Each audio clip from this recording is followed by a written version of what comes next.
అందరికీ దీవించాడు అనుకోండి.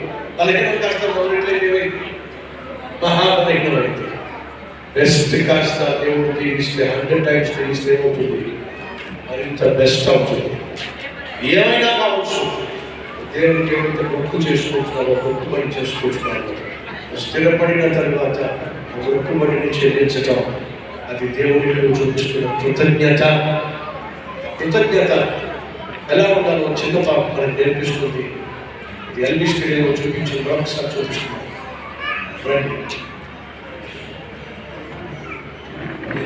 చెప్పబోయే కథ తన పేరు ఐశ్వర్య.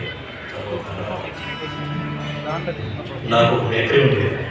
సాయంత్రం అవగానే మిగిలిపోయిన కుటుంబాలన్నీ అనాథలకు పెట్టేవాడు.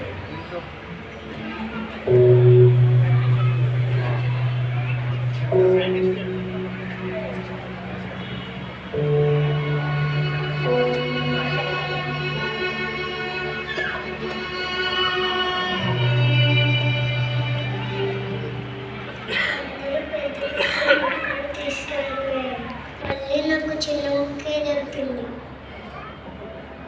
అంకుల్, మాలాంటి పేద పిల్లలకి రోజు తినడానికి ఏదొకటి పెడుతున్నారు కదా, మా కడుపు నింపుతున్నందుకు థ్యాంక్స్ అంకుల్.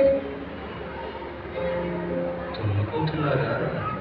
పెద్ద ముక్కలు పట్టుకెళ్ళినా కనీసం ఒక్కడు కూడా థ్యాంక్స్ చెప్పలేదే. చిన్న ముక్క దొరికిన అమ్మాయి థ్యాంక్స్ చెప్తుంది. ఇది నిజంగా ఆమె మనసేనా? ఏమో చూద్దాం.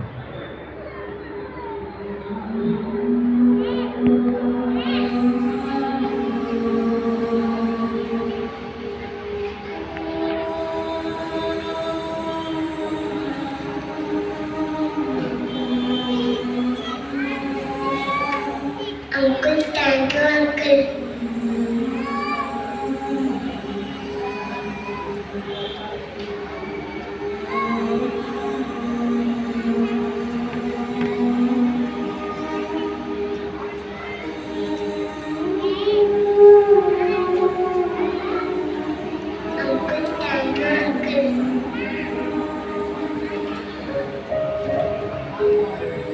ఇదేంటి గోల్డ్ రింగ్ లాగా ఉంది, పొరపాటున వచ్చిందేమో, అంకుల్కి ఇచ్చేద్దాం.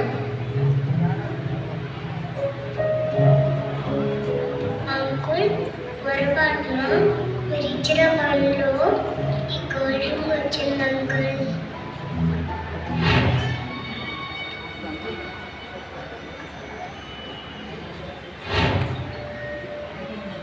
అమ్మా, అది నీకు పొరపాటున దొరకలేదమ్మా.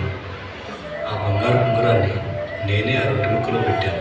నీ ఉద్దేశం ఏమిటో, నీ వ్యక్తిత్వం ఏమిటో, నీ బుద్ధి ఏమిటో చూద్దామని ఆ చిన్న రొట్టె ముక్కలో ఆ ఉంగరాన్ని నేనే పెట్టాను. పేదదానివి, ఆకలితో ఉన్నదానివి, ఆ బంగారు ఉంగరం నీకు ఎంతో అవసరం.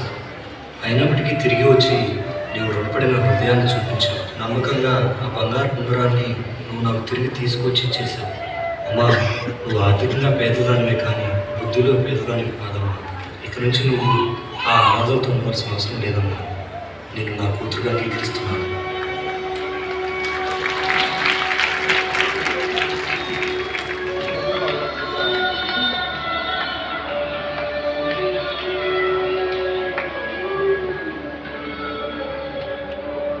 ప్రియ సహోదరి సహోదరులు, కృతజ్ఞత